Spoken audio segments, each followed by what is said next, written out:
kan gitu kasarnya. Mendompleng karya mahasiswa, mengatasnamakan saya sutradaranya kan seperti itu. Lalu di Ada yang seperti itu. Itu terjadi. Cik, 2, 3, dah mulai no. Sana beso balik Joyong Tabuzari yang tadi budak seringnya di pot bunga hari kok sana ada tamu yang luar biasa kini sama Yang. Tapi selama kau yang coba bahasa Indonesia nya tapi yang coba untuk bahasa Minang. Ada Kang Tatang di siko. Selamat malam, kabar Tatang. Selamat malam Joni Andra yang baik hati dan budiman ini. Nah, Kang Tatang ko adalah dosen di ISI Padang Panjang. Jurusan teater. Jurusan teater dan beliau juga seorang praktisi. Beliau sutradara. Tapi persoalan kini akan membahas masalah teater di Sumatera Barat. Pak akan membahas tentang seni pertunjukan di Sumatera Barat. Tapi sebelumnya Kang, nama lengkap Kang saya sih sebenarnya. Nama lengkap ya? Iya. Kalau nama lengkapnya itu Tatang Rusmana Macan. Tatang Rusmana Macan. Macan. Pakai macan. Kok maksudnya apa Kang? Macan. Macan. Memang nama dikasih orang tua. Ya itu Macan nama titipan. Keren. Jadi beliau aslinya Sunda. Cerita Kang sebelum Kang ngajar di ISI. Latar belakang Kang apa sih? Latar belakang saya kan sebelum masuk ISI Padang Panjang itu tahun 2000 ya. Sebelumnya saya ini memang ada penugasan khusus dari Dirjen Kebudayaan dulu ya, ke wilayah Tengah, wilayah Timur. Jadi pembinaan dari tahun 98, saya dijadikan atase budaya saat itu oleh zaman Profesor Seni KM ketika dia jadi direktur kesenian Jakarta. Nah sepulangnya, saya frustasi sebetulnya. Awalnya menerima, kemudian setelah di Papua tahun 2000 frustasi karena clash konflik itu semakin berat, semakin berat itu, panik di otak kan, gitu. Panik semakin berat, malah semakin wah ini tidak mungkin kondusif secepat itu kan itu, apalagi gerakan budaya sangat riskan bener kan itu. Akhirnya balik ke saya melapor diri ke Jakarta. Ke Dirjen lagi. Dan itu lucu saat itu kan karena saya di olok-olok kawan-kawan waktu itu ke senior, wah selamat lah kamu balik lagi, anggap aja pulang dari haji katanya. Pulang dari haji. Karena sama katanya kan, dari Tanjung Priuk sampai Papua 8 hari 2 minggu. 2 minggu. Kalau dulu kan naik haji kapal laut. Naik haji dari Jakarta sampai timur sampai Arab kan 2 minggu juga. Nah akhirnya dari situ ditugaskan. Saya diminta ditelepon almarhum Pak Mursal. Oh Pak Mursal diminta mau nggak kan itu kamu ngobrol lah cobalah datang ke Padang Panjang ngasih masuk karena jurusan teater kan baru berkembang di kami kan itu. Kenapa tidak kita ngobrol banyak hal pengembangan. Saya waktu itu diberi peluang untuk memberi sebetulnya dulu ya tahun 96 saya pernah dilamar ketika jurusan teater mau dibuka oleh ISI Padang Panjang oleh Pak Mulyadi almarhum saat itu kalau nggak salah. Kemudian saya pas pulang dari situ saya mencoba juga. Nah setelah saya datang ke Padang Panjang justru kaget kan awalnya kagetnya karena wah berat sekali. Dulu ISI Padang Panjang kan zaman SPSI saya datang. Sekelilingnya sawah gitu. Dikelilingin sawah. Saya pikir yang disebut STSI Padang Panjang itu di Padang waktu itu ternyata. Di Padang Panjang. Dari Padang Panjang. Kota Padang. Aku pikir kota Padang. Oke. Nah saat itu aku menolak ajakan Pak Mursal. Nolak. Menolak dulu awalnya. Kalau seperti ini nggak mungkin lah Prof itu karena jaringan teater kan kota. Kalau bisa saja seperti ini, tapi itu dengan waktu yang alot lah nih, waktu yang panjang. Lebih baik saya ikhlaskan dulu lah untuk sementara berpikir dan mundur gitu. Akhirnya tahun? Enggak, saat itu juga. Udah, kalau gitu saya telepon dulu Prof saya nih. Bapak saya telepon bapakmu lah gitu. Akhirnya Pak saya ini dengan nada agak kesel karena aku tidak izin kan waktu pergi ke Padang Panjang nih. Kamu itu datang ke situ sama dengan dijerat lasso koboi itu. Tanpa izin beliau? Tanpa izin. Sudah kan aku disuruh jangan kemana-mana sepulang dari Papua, diam dulu. Waktu itu kan saya mau diarahkan mungkin bisa mengajar di ISI ISB Bandung sekarang. Sebetulnya Kang di Kemendikbud awalnya. Dia Dirjen Kebudayaan. Di Dirjen Kebudayaan. Saya dulu kan nolak ditempatkan. Sebetulnya kan saya nolak. 92 tuh kami kan disebar. Jadi lulusan-lulusan teater, lulusan karawitan, tari dari Bandung ini disebar ke berbagai taman budaya di Indonesia. Iya. Tahun 92. Saya disiapkan justru di Aceh, di Kalimantan Tengah, di Papua. Jadi harus memilih tiga kota itu. Akhirnya memilih Papua. Enggak, saya nolak, nggak milih mana-mana, nggak mau saya. Karena aku selalu berpikir gini, John, bukan berpikir bahwa taman budaya hanya gitu-gitu doang kerjanya. Maksud aku sekupnya sekup regionalnya kan itu. Kalau aku masuk di taman budaya hanya sekup segitu. Aku inginnya melebar gitu, tidak ada. Nah, saya pikir maka mintalah ruang. Kenapa aku tidak di Jakarta? Gitu. Okay. Akhirnya oke lah, kamu bisa di sini tapi kamu mau nggak bertugas seperti itu kan itu. Akhirnya saya dikasih tugas semacam non formal kan itu. Karena kan untuk di Jakarta sudah posisi sudah penuh. Tapi kamu diberdayakan lah gitu. Jadi saya diberdayakan untuk oleh profesor saya ini jadi atas budaya lah, mau nggak? Oke, aku terima. Apa salahnya kan itu? Meskipun saat konflik kan itu. Kan 98 masuk dunia konflik. Reformasi, terus moneter kan. Itu berat. Tetapi saya terus aja masuk ke wilayah tengah, wilayah timur ini. Ini berangkat dari Makassar, masuk ke Palu, ke Gorontalo, ke Manado. Nah, efektifnya ngajar di Siparang Panjang tahun berapa?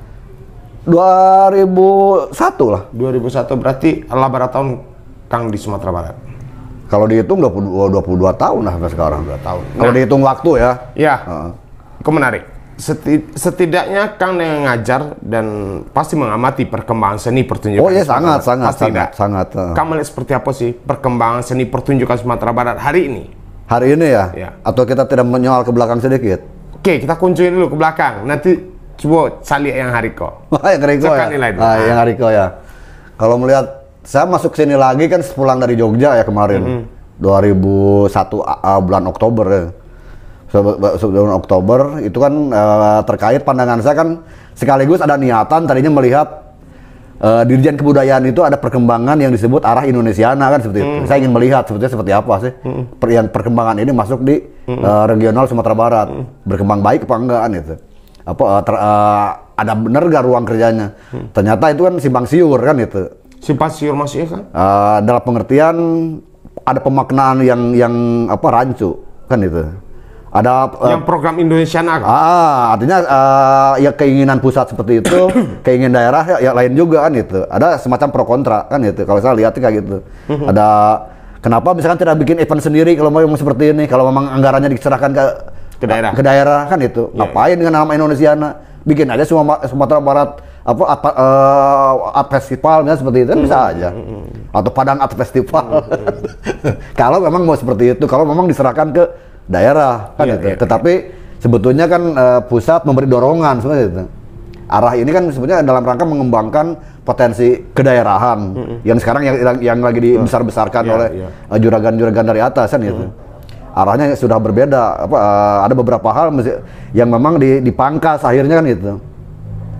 Nah itu saya melihat dari situ justru kaget saya sebetulnya. Kagetnya karena ada persoalan-persoalan yang tiba-tiba agak mundur meskipun di beberapa titik masih didobrak kan itu. Jadi saya melihat perkembangan Sumbar dari situ ya, dari situ ada niatan misalnya kayak gini, saya melihatnya dari Payakumbuh ya.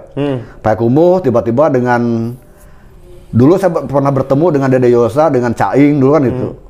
Lalu ketika di Jogja, mereka berniat mengembangkan Payakumbuh sebagai satu ranah pengembangan konstruksi budaya dari sisi wisata kan itu. Sehingga di Aro dikelola oleh mereka kan itu. Dan ini saya menimbulkan persoalan waktu itu jangan sampai ini justru termakan oleh potensi kepariwisataan. Kalau bisa campur aduk ini. Campur aduk. Kalau bisa independen kan itu. Jadi pengelolaan manajerialnya, pengembangannya lebih jelas. Apalagi misalnya berbasis ke kerakyatan atau komunitas kan itu. Itu kan lebih keren kan itu. Nah ternyata mereka mencoba ke situ juga, meskipun pada akhirnya saya dengar agak goyah. Nah, Kang, seni pertunjukan kok sampai tercampur baurnya dengan pariwisata? Ya sebetulnya kan ada dua ranah kalau kita melihat, John. Jadi gini, kalau kita melihat secara konstruksi budaya edukatif kan itu. Nah sementara kan pariwisata jual beli, kan itu. Jadi persoalan di komersil. Komersialitas. Jadi fungsi pariwisata sebetulnya pemberdayaan ekonomi kerakyatan melalui jalur seni, budaya, atau salah satunya pertunjukan. Tetapi kalau dalam konstruksi jalur edukasi, misalnya Departemen Pendidikan di Dirjen Kebudayaan misalkan, Dirjen Kebudayaan dulu yang ada Dirkes, orientasinya lebih ke ideologis kan gitu. Nah, menurut Kang, dengan adanya Indonesia, salah satu program itu memberikan dorongan untuk berkembangnya seni pertunjukan di Sumatera Barat atau enggak? Sebetulnya niatannya ingin kan, tapi kejadiannya aneh kan itu. Aneh di mana? Coba lebih detailnya. Jadi ada tarik ulur kan itu. Tarik ulurnya karena semacam negara juga Dirjen Kebudayaan misalnya saya melihatnya kayak gitu. Tidak juga membackup telak kan itu sepenuhnya enggak, tapi kan ini diserahkan ke RPBD. Karena terkait daerah kan itu. Kenapa daerah lebih besar secara anggaran. Sementara kalau Dirjen Kebudayaan kan hanya dipa atau anggaran-anggaran sekian per tahun kan itu. Tetapi kalau RPBD memang orientasinya jelas pengembangan daerahnya langsung. Nah, dengan itu jelas program ya, Kang. Kalau pelaku senimannya perkembangannya seperti apa, Kang? Seni pertunjukan khusus untuk di Sumbar ya. Untuk Sumbar. Ini sesuatu yang tidak seimbang, John, sebetulnya. Ada keinginan seperti itu, tetapi yang kita lihat seni pertunjukan ya, itu yang tidak seimbangnya. Misalkan kembali ke animo publik kan gitu. Ya kita jangan lupa juga bagaimanapun pertunjukan buat publik lah. Sementara publik di kita kan masih di Sumbar masih terbatas pada kepentingan-kepentingan ya gampangnya belum menjadi primer kan gitu. Masih kebutuhan sekunder. Jadi seni pertunjukan masih dianggap sekunder. Sehingga misalkan saya harus berbicara agak menyentil sedikit misalkan kayak gini. Program Taman Budaya misalkan saya melihatnya. Program Taman Budaya melalui programnya lewat pamong-pamong kemudian dikucurkan subsidi misalnya seperti itu. Untuk pengembangan teater misalnya sebagai seni pertunjukan atau mungkin yang tari juga sama. Di situ kok tidak dimanage dengan baik. Misalkan saya pantau kemarin, ada festival teater remaja. Sebelumnya ada temu teater Sumatera kan, yang dikembangkan di sini. Kok hanya seperti itu? Padahal eventnya kan cukup besar. Idealnya harusnya seperti apa, Kang? Ya di gedung pertunjukan yang tertata baik lah. Kita kan tidak punya. Kita tidak punya. Tetapi kalau dengan kondisi tidak punya seperti itu, boleh kita paksakan. Tetapi kan harus dikembalikan pada publisnya ada apa enggak kan itu. Kalau seperti ini hanya membuang anggaran kan itu. Karena hasilnya tidak maksimal. Tidak maksimal. Saya melihatnya saya menonton menonton dari pertunjukan 1, 2, 3 sampai terakhir. Kalau seperti itu hanya hura-hura pelepasan anggaran gitu. Menyelesaikan program dan pelepasan anggaran. Kan menyelesaikan program, pelepasan anggaran dan ada laporan. Sehingga lupa dengan kualitas. Lupa dengan kualitas. Itu yang saya lihat kan itu. Begitu juga saya kan melihat juga festival teater remaja. Kalau sekarang kan sebagai ranah pertunjukan tujuan utamanya bagus, pembinaan generasi muda ya gitu. Tetapi hanya dipentaskan misalkan ya tidak perfect juga kan gitu. Yang paling pokok kayak gini, itu untuk kebutuhan dinas kah? Kan pembinaan itu. Atau untuk kebutuhan pembinaan juga terhadap publik kan kayak gini. Impact-nya ada pertunjukan, ada juga ranah publik kan itu. Nah itu kan kita melihat dari instansi yang membina terhadap kegiatan seni. Kalau pelakunya seniman yang berkembang di Sumatera Barat hari ini insidental, kalau saya melihatnya insidental. Kok insidental, Pak Alok?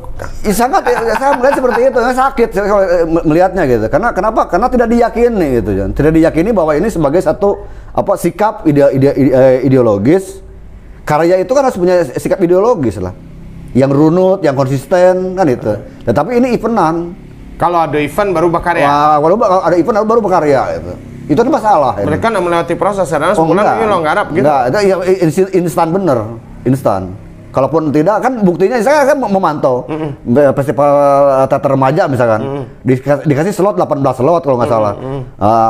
Belum ada yang mendaftar, ditawarkan lagi. Ini belum masih bisa. Kan seperti itu. Loh, saya berpikir apa harus seperti itu ya? Artinya bahwa tidak ada peminat sebetulnya. Kalau logikanya seperti itu. Kemudian peminat ada, pemanfaatan kan itu akhirnya dari publik kan itu. Publik menanggapi Artinya Kang melihat program seperti itu kayak festival teater remaja misalnya seperti itu. Kalau diadakan seperti itu, nggak ada gunanya gitu. Oh iya Pak, tentulah. Artinya hanya ini kan kasarnya gini. Saya kan juga ngajar di jurusan teater ya, punya program giat misalkan yang dikembangkan oleh prodi jurusan teater. Nah, programnya ini kan harus sampai ke pengajaran mahasiswa. Tujuannya apa? Perkembangan dari situ kan harus sampai ke publik, kan itu. Kalau hanya berkutat internal saja, buat apa itu? Apakah itu sebuah tudingan bahwa kegiatan program itu hanya berkutat di lingkungan kita? Enggak, itu kenyataan kondisi ini. Mungkin apakah ini kaitan dengan COVID ya persoalannya? Nah, kita masih tarik ulur. Nah, karena kan belum diberlakukan juga oleh negara kan itu secara konstitusi bahwa yang bersifat pertunjukan harus menghadirkan publik. Tapi kan setidaknya adanya program-program yang diselenggarakan oleh instansi terkait, setidaknya masih adalah geliat berkesenian kita. Kalau geliat ada. Ngelihat saya yakin ada itu. Artinya waktu itu geliatnya tumbuh. Tapi untuk berseni maksudnya gini, saya menginginkan bahwa tidak instan gitu loh. Bahwa dalam komunitas itu misalnya hadir komunitas, ini komunitas dadakan atau komunitas yang konsisten. Setidaknya ini Kang, awak melihat sebelum itu kegiatan biasanya kan tamu muda mengadakan workshop. Workshop teater, workshop tari. Dan itu kan dalam rangka pembinaan juga, Kang. Tapi kan kebalik kalau seperti itu. Kalau diadakan workshopnya terakhir kemarin. Oh, malah terakhir ya? Dari saya datang ke sini ya kalau untuk bicara teater ya. Jadi skop teater yang diadakan oleh Taman Budaya misalkan. Pertama temu teater Sumatera, kemudian festival teater remaja Sumatera Barat. Kemudian terakhir kemarin workshop kan itu. Kok terakhir kan itu? Bukannya workshopnya duluan kan? Seharusnya kan pembekalan lah kalau seperti itu. Setahu Ambo, itu workshop dulu, kemudian baru ada lomba. Baru ada lomba kan? Tidak lomba lah kalau festival art itu kan lebih melihat perkembangan sejauh mana. Seharusnya kan ini bersifat edukatif ya. Taman Budaya itu mengarahkan bersifat edukatif, menyokong pengembangan seperti itu misalkan. Maka harus diadakan diberi pembekalannya dulu. Pembekalan yang mencapai ukuran seperti apa kan tak bertahap sehingga ada aplikasi kan gitu. Nah, itu yang saya tangkap kayak gitu. Untuk kalau hadirnya ada tetapi belum tertata baik kan gitu. Apakah ini hanya sebatas? Tapi kalau seandainya instan tuh tanpa proses itu akhirnya akan muncul lah seniman-seniman. Oh yang enggak jadinya. Kan jadi evenan. Jadi kalau event kalau evenan itu yang paling penting misalkan saya sebagai tim ikut lah nimbrung nih menamakan kelompok tapi baru dadakan kelompok apalagi. Habis itu udah kalau sudah dapat duit cincai lah selesai kan. Misalkan. Dan mereka enggak berproses. Nggak berproses. Oke. Nah, terkait dengan ini. Mungkin prosesnya ada proses dadakan seperti itu. Proses dadakan kalau sebulan 2 bulan tuh rasanya enggak proses bersenian dong. Ada lagi. Kan seperti itu. Tetapi misalkan saya mengapresiasi sampai hari ini ya, karena misalkan kayak gini, saya melihat kalau di teater ya, ada Nan Tumpah misal satunya. Saya melihat Nan Tumpah dan mencoba memberi dorongan juga sejak 2010, John.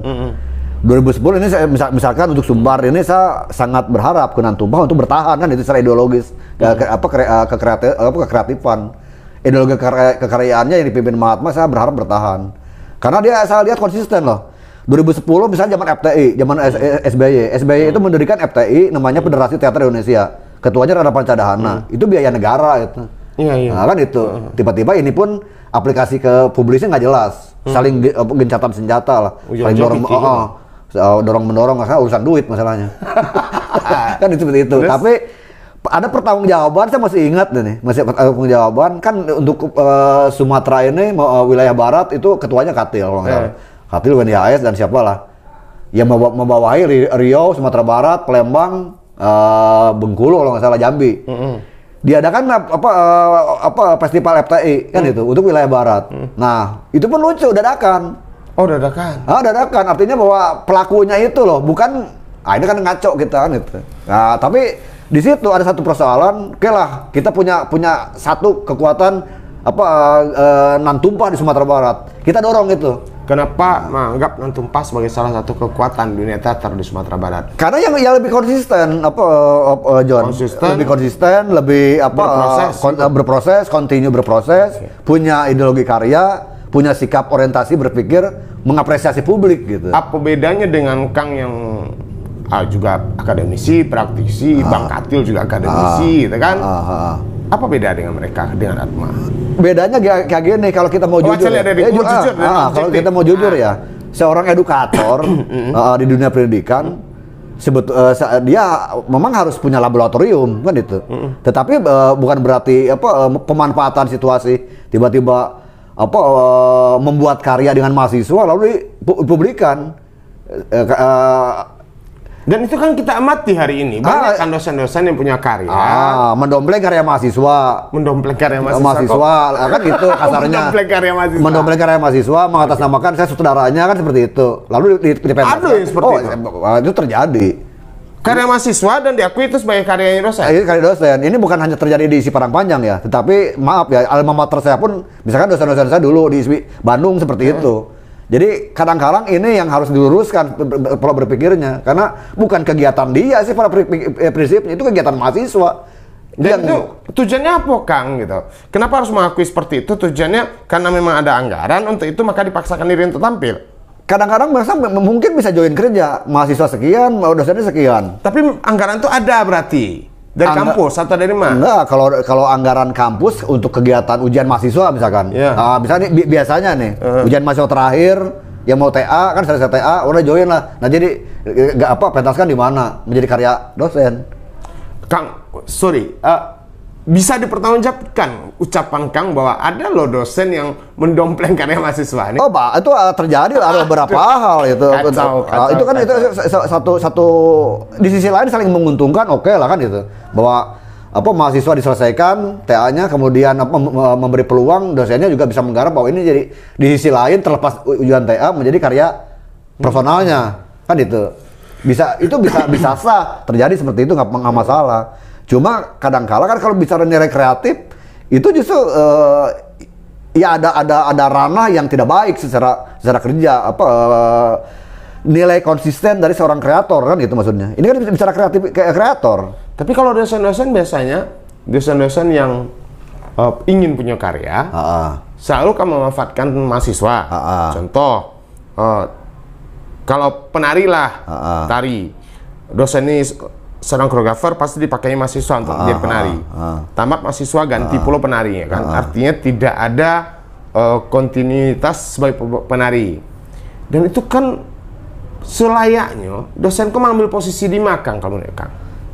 Ada dua cara pandang John kalau di situ. Misalnya kayak gini, dosen memang punya peluang sebagai dosen kreator ya. Dia di luar dosen kajian. Karena kalau kajian kan jatuhnya ke tulisan kan gitu. Tapi kalau kreator ke karya. Nah, dosen kreator ini kan mereka semua bertanding di hibah kan gitu. Ada hibah LPPM namanya. Jadi kebiasaan itu LPPM menawarkan para dosen kajian atau dosen kreator per tahun itu ada untuk membuat karya kreatif. Nah, ini di sisi lain dia menggunakan mahasiswa sebagai pendukung kerja kreatifnya untuk mencapai derajat karya kan itu. Memang bagusnya sebetulnya dosen sendiri punya laboratorium sehingga memang bisa clear secara kreativitas. Tetapi di pandangan yang lain karena umumnya, tapi ini umum sifatnya dimanapun terjadi lah seperti itu. Jadi dosen menggarap otomatis melibatkan mahasiswanya untuk melebur kan itu. Sehingga sekarang ada persoalan diperbolehkan seperti itu. Jadi didukung oleh mahasiswanya dengan dilaporkan sebagai anggota kerja kreatifnya seperti itu. Itu untuk kerja kreatif sebagai kreator yang dibiayai oleh negara. Dana hibah itu besar kan? Variatif. Hibah terapan misalkan itu mencapai 20 juta. Misalnya biasa per tahun itu ada slot sampai 10 proposal. Berimbang lah kajian seperti itu, karya seperti itu. Tapi bagi dosen pemula, dosen muda itu berkisar 10 jutaan untuk kreativitas kan itu. Tetapi ada yang strategi nasional lebih besar lagi, itu 900 juta. Kadang. Tapi itu kaitannya ke kementerian langsung. Jadi pertanggungjawabannya per kementerian langsung. Kalau ini yang terapan, yang dosen muda kaitannya ke LPPM kampus yang menyelenggarakan. Nah, pelakunya memang itu dosen yang melibatkan mahasiswa yang menjadi pendukung. Tetapi kalau kita melihat idealisnya sebagai kreator, memang dia harus punya wadah di luar kampus. Di luar kampus lah. Kalau berkaitan misalkan, maka ini ujung-ujungnya dosen selalu berkaitan membuat komunitas, misalnya seperti itu. Iya. Komunitas, tapi yang jadi menarik komunitasnya kan itu juga.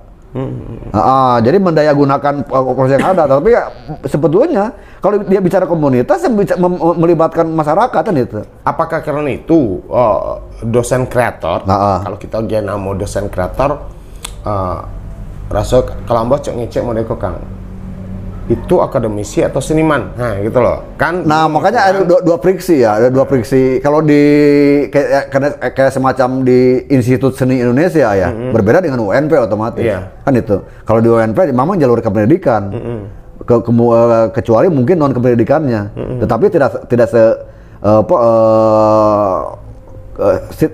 khusus semacam di kampus-kampus seni yang seni murni. Kalau di sini memang dia dosen, otomatis dia kreator gitu. Harusnya idealnya seperti itu. Harusnya kayak seperti diisi dia dosennya harus kreator. Setidak-tidaknya ketika memberikan ilmu ke mahasiswa, inyolah punya ilmu untuk makanya berkarya. Dia harus memiliki laboratorium tersendiri. Logikanya kan riset perkembangannya dia kan bisa berkembang di laboratoriumnya. Yang kasarnya kan komunitas lah kalau di kita. Malah sebetulnya dosen-dosen seperti itu didorong untuk punya karya-karya. Oh iya didorong, tetapi persoalannya kan tergantung efektivitas dan kemauan si dosennya sendiri. Tapi di sisi lain John, kan ada orang kajiannya, kan ada dua, bisa kayak di seluruh isi di Indonesia.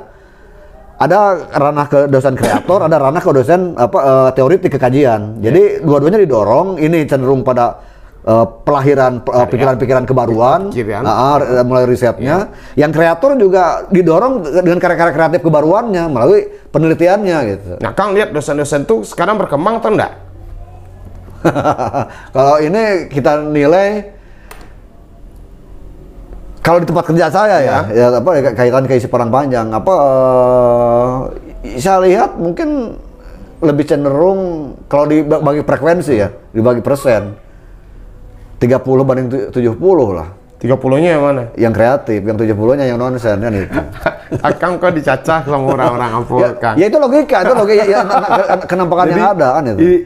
Itu menarik, Kang apa adanya ngomong dan sangat sangat kritis yang mau nilai. Bahkan Ambo sendiri pun pernah Kang marahi gitu kan. Nah ini menarik Kang. Jadi gini, cukup dudukan dulu masalah dosen yang kreator ya. Ambo melihat kondisi di Sumatera Barat begitu banyak muncul festival-festival Kang. Ya Kang? Kemudian festivalku ada yang dari dana pokir, ada yang dari dana besar lah. Seberapa efektif sih Sumatera Barat Komadom festival-festival? Kalau saya melihatnya kayak gini ya, itu kan jadinya kan menjadi tidak enak lagi kalau bicara kita melihat efektivitas, enggak juga efektif karena itu juga hanya pelepasan anggaran kan gitu. Pelepasan anggaran program gitu. Kan gitu. Programnya memang sudah formal dan ideal lah kalau programnya. Awalnya seperti itu. Yang tertulis pada laporan, pada proposal ideal benar. Tetapi pada pelaksanaannya pelepasan anggaran ujung-ujungnya. Akhirnya udah kualitas ditinggalkan. Contoh kasus kayak gini. Ini saya perlu melihat ketegasan, kejelasan. Misalkan yang dilakukan oleh kebetulan saya nonton ya, yang itu pokir ya mungkin yang dipentaskan yang diharap oleh anggaran Wisana Hadian itu. Itu kebetulan waktu itu saya ketemu dengan ada Marwan di Padang Panjang dan beberapa teman-teman, ada Oon. Nah yang pentas itu saya kan dikasih tahu oleh jurusan. Ada pentas Kang, ada pentas oleh Pak Sulaiman Junaid. Kalau bisa hadirlah. Setidaknya ada masukan mengkritisi atau kayak gimana. Waktu itu kan ada yang lucu juga yang dipentaskan itu justru ketika misalkan kayak gini, ini kan jadi boleh lah karena kaitannya ada hampir mirip kan itu. Ini event Wisana Hadian, kemudian teman budaya membuat festival juga yang menggunakan beberapa naskah Wisana Hadi. Dan kemudian pemenangnya itu adalah alumni isi Padang Panjang kan jurusan teater. Nah, mereka ikut juga di sini. Saya melihat ada kerja alumni-alumni yang menang di sini, ikut, ada 2 kelompok, 3 kelompok, termasuk karya ketua jurusan Sulaiman Junaid. Nah, itu plur.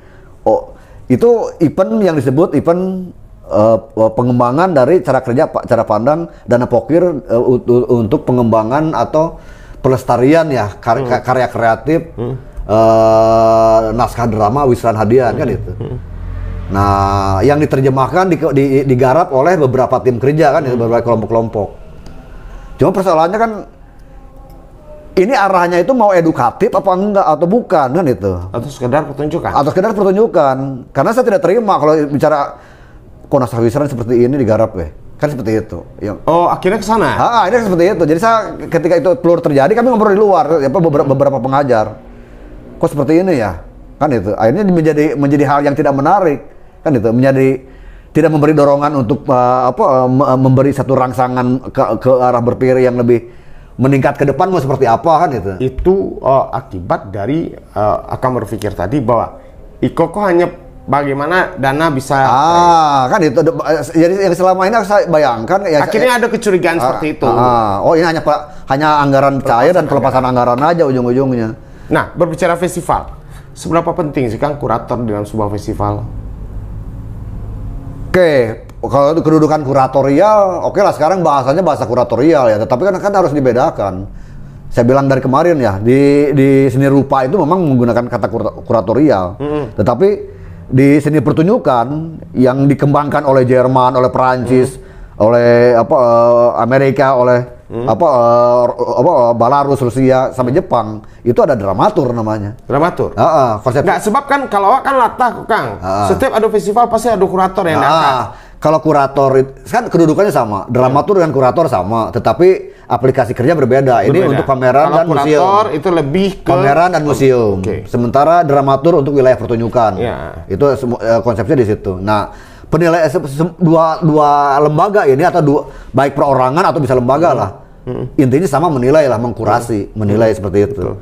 Nah, persoalannya apa yang mau kita nilai? Kan itu tidak melepaskan diri dari ranah edukasi. Nah kan gitu, dari ranah pelayanan publik. Kan gitu. Sampai sejauh mana perkembangan sampai di masyarakat untuk dunia seni, wisata, hiburan kan itu, dan pendidikan. Itu kurasi namanya. Jadi tidak hanya persoalan hiburan toh. Kan itu. Nah, ujung-ujungnya edukatifnya ini yang dilupakan. Kebanyakan memang lebih cenderung hura-huranya. Oh, edukatifnya malah tinggal malah terabaikan ya, saya lihat seperti itu. Boleh-boleh saja, silakan Anda contoh ya. Misalkan kan itu misalkan. Tapi memang sebelumnya kayak gini, seni tidak akan melepaskan diri dari sisi hiburan ya.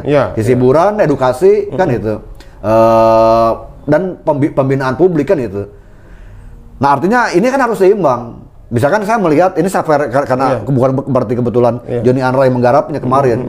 Saya melihat misalnya garapan yang di Taman Budaya digarap oleh Joni Andra Tikam Kundang. Tikam Kundang. Tikam Kundang itu kan sebagai ranah ruang pertunjukan yang digelar di outdoor kan seperti itu. Otomatis ini tujuan Joni Andra adalah membangun publik yang lebih banyak kan itu, yang lebih memasyarakat dan mengundang mereka untuk datang. Dan ketika saya datang, saya melihat itu hiruk ramai, oke lah. Ada sebuah tontonan di sini gitu. Itu yang diinginkan dari sisi ranah hiburan tuh gitu. Orang melepaskan diri, melepaskan rindu, ingin menonton sesuatu. Tapi jangan lupa juga bahwa kita mengedukasi publik kan itu. Apa ruang edukasi yang mau diberikan di situ? Nah, itu yang terus evaluasinya evaluasi edukasinya kan itu. Itu bersifat kuratorial, bersifat kurasi baik di kurator atau di dramatur seperti itu. Harus kayak gitu. Misalkan kita kerja kesenian, kerja pertunjukan. Kan dibagi dua ranah, John. Ada yang dikerjakan oleh bersifat edukasi oleh pendidikan dan kebudayaan. Ada yang dikembangkan oleh jalur pariwisata. Nah, kalau pariwisata ansih mau tidak mau adalah jual beli. Oh iya. Dan yang penting karya-karya hadir ya harus komersil. Harus komersil. Misalkan batik harus laku terjual seperti apa? Kan itu. Lukisan harus terjual seperti apa? Kan dulu misalnya di pariwisata ada IPAM namanya di awal. Kan IPAM. Seperti itu. Nah, konstruksinya kan tetap jual beli lah. Iya, Sekarang berubah ke apa kan itu? Tapi kalau di IPAM barangkali jual beli karyako dalam artian ada nego bahwa karyako akan dipertunjukkan di mana. Kan ada buyer yang mempersiapkan buyer, diri iya, betul, untuk betul. melihat karya ini layak ditonton di mana nih kan itu. Maka buyer datang, aku belilah buat di sana. Iya. Tetapi sama saja eventnya jual beli produk. Betul. Kalau di pariwisata. Nah, kalau di ranah dunia pendidikan, kebudayaan gitu kan. Dunia kebudayaan tujuannya edukasi kan itu sebenarnya. Karya ini bisa mengedukasi masyarakat. Itu tujuan utamanya. Nah, kadang-kadang ini yang lupa fokus. Nah, gitu. kalau Kenny kan ada orang yang kurator festival Iko gitu kan. Misalnya Iko ada selentingan di luar. Akan aku angkat mungkin di festival Impesa kan sebuah grup tari kok. Akan kini melibatkan orang-orang di situ adalah orang-orang terdekat Kang, Dusanak Kang, tanpa memikirkan kualitas. Kang melihat itu enggak hari ini? Kalau di kita ini umum sifatnya gitu. Yeah. Kalau di kita umum sifatnya. Kadang-kadang saya mantau bagaimana perkembangan di Bandung kan gitu. Bagaimana perkembangan di Jogja. Kedekatan itu masih hadir gitu. Selagi itu punya kualitas mungkin enggak masalah. Tapi nggak masalah, oke, itu kan itu jawabannya di situ. Iya. Selagi itu masih punya kualitas dan layak untuk ditampilkan, kenapa tidak?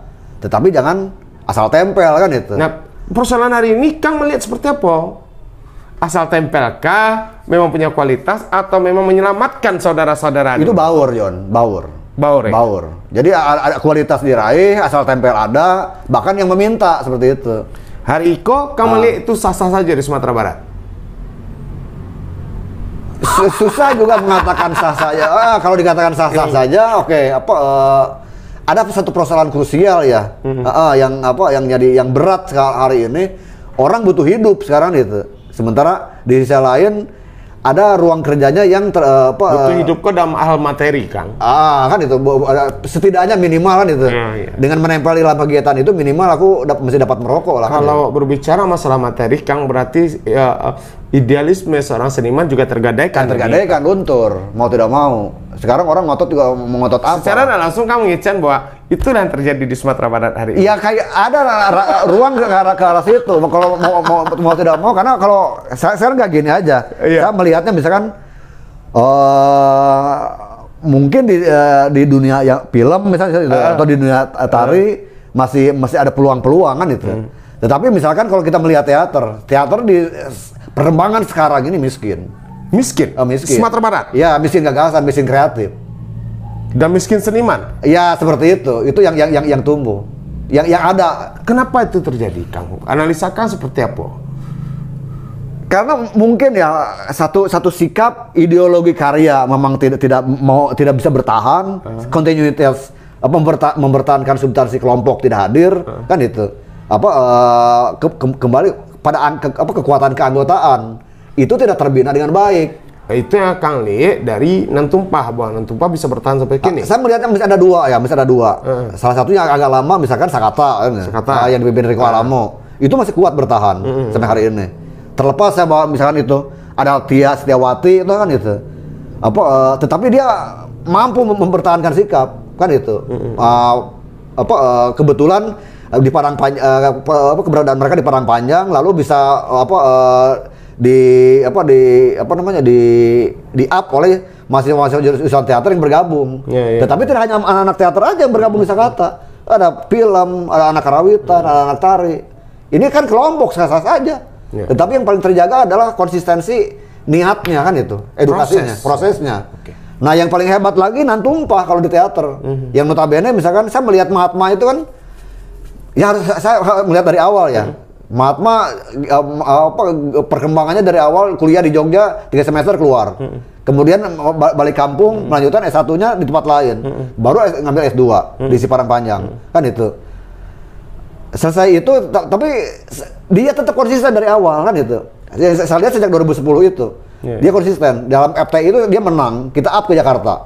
Dengan uang apa adanya kan itu. Kita up ke Jakarta, kemudian kita perkenalkan. Sampai dia masuk pada jaringan Direktorat Jenderal Kebudayaan Dirkes saat itu. Masuk dan menjadi terbaik karena gagasan kebaruannya itu kan itu.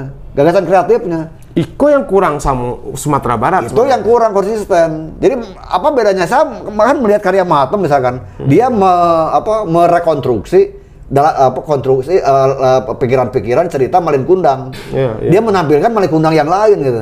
Kok bisa ya? Saya nonton di Jogja saat itu. Kok gila juga ya Mahathir seperti itu. Ada mendekonstruksi teks itu kan itu. Nah, mendekonstruksi teks itu memang tidak gampang, tidak mudah. Butuh ketajaman melihat, ketajaman berpikir, melihat konstruksi budaya. Dan itu hadir di anak muda kan itu.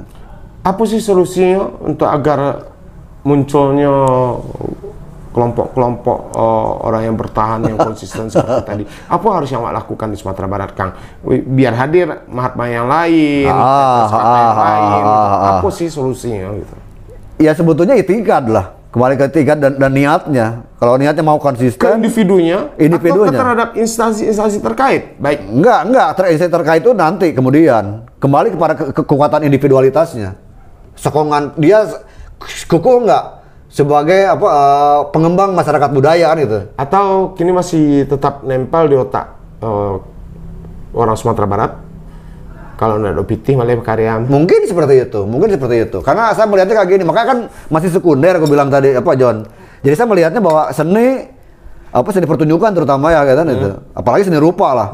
Saya sakit hati ketika Hendra Buana pameran di sini. Kenapa? Di galeri Taman Budaya nih. Batu kan. Awal tahun kemarin kan. Saya kan dikontak Hendra Buana waktu itu.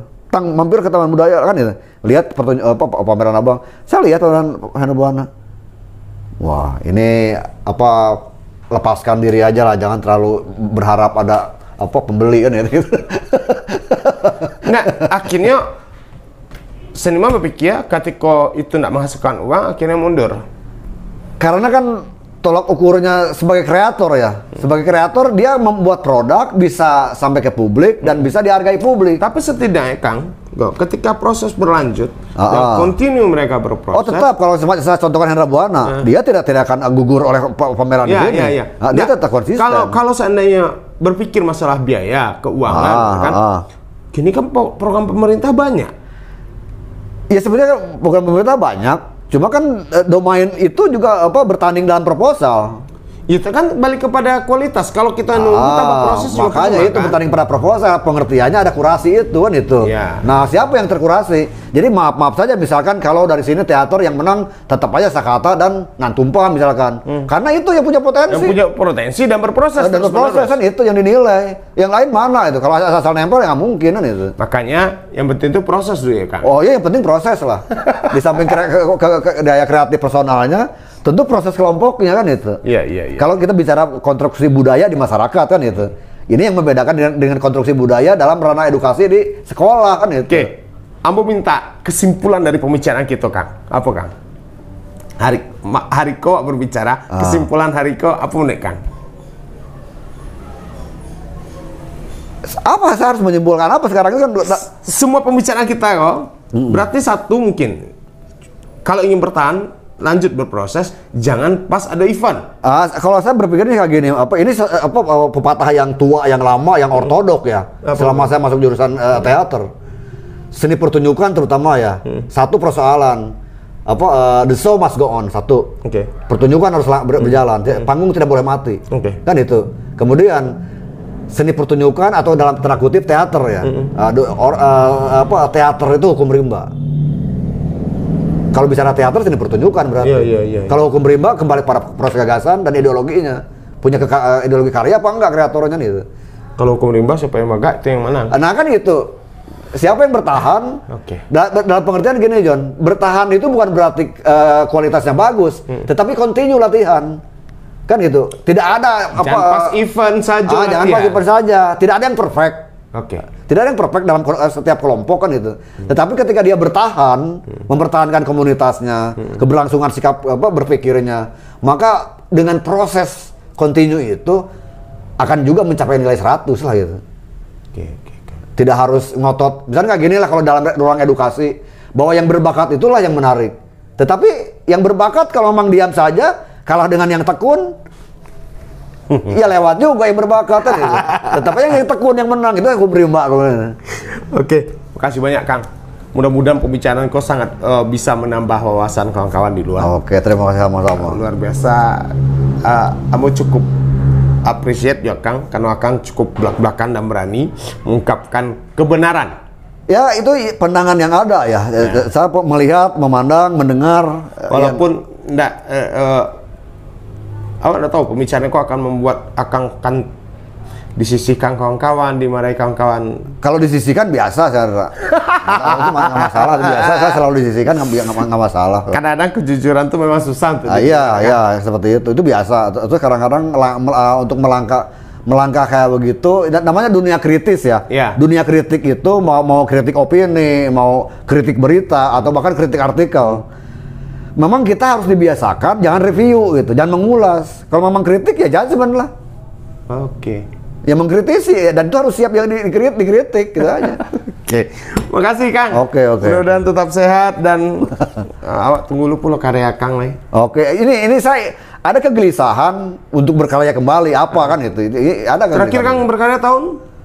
Kalau di sini ya terakhir 2012 ya terakhir. 2012 ya. Terakhir. Kemudian disibukkan dengan dunia kampus. Ya. Oke. Kasih banyak Kang. Sukses terus. Oke, terima kasih banyak. Lah sana Kang datanglah hadir, walaupun mungkin sangat-sangat menarik pembicaraan kok kemudian Ambo, dan mudah-mudahan itu sebuah pembahasan yang selesai di forum diskusi saja, dan yang pasti di sana akan kita hadirkan tokoh-tokoh luar biasa lainnya. Lah sana. Cik 2 3 lah habis anak lah no lah habis